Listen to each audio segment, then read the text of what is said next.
For 12 years, she lived in the shadows of her own life. 12 years of waking up to the same pain, the same weakness, the same quiet heartbreak. 12 years of watching the world move forward while she stayed trapped in a body that seemed determined to betray her. Her bleeding was not just a physical issue, it was emotional, spiritual, and social. She was labeled unclean, avoided, excluded. No one hugged her, no one sat beside her, no one welcomed her into their home. She spent everything she had searching for a cure. Doctor after doctor promised hope, only to give her disappointment. Some treatments made her worse, some left her numb. And with every failure, a piece of her confidence seemed to crumble.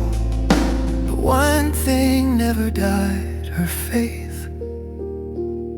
She had heard of Jesus, not from the wealthy or powerful, but from broken people like her, who whispered stories of miracles. A blind man seeing again, a paralyzed man walking home, a widow's dead son raised to life. And something inside her stirred each time she heard his name, something she hadn't felt in a long time, possibility.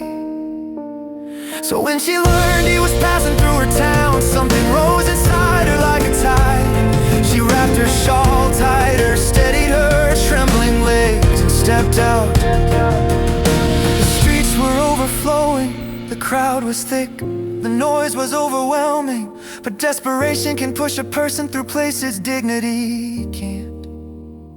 She squeezed between bodies, she stumbled, she was shoved aside. Dust clung to her hands and knees as she crawled, but she kept reaching. If I can just touch the hem of his garment, just the edge, I know I will be healed.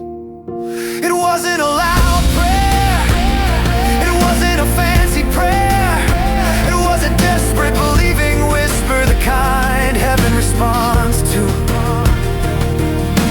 Finally her fingers brushed the robe. In that moment something broke, not her weakness but her suffering. Strength rushed into her body like a river, her heart pounded with new life. Her mind whispered, it's over, I'm healed. Jesus stopped, he turned, not confused but intentional. Who touched me? The disciples didn't understand, but he did. He wasn't looking for information, he was inviting her into restoration. Shaken, she stepped forward, he looked at her the way no one had looked at her in 12 years, with compassion and dignity. Daughter, he said, your faith has made you well, go in peace. Daughter, beloved, seen, restored. Her story is proof that no matter how long the struggle lasts, one touch from Jesus can rewrite your future. Hope is never out of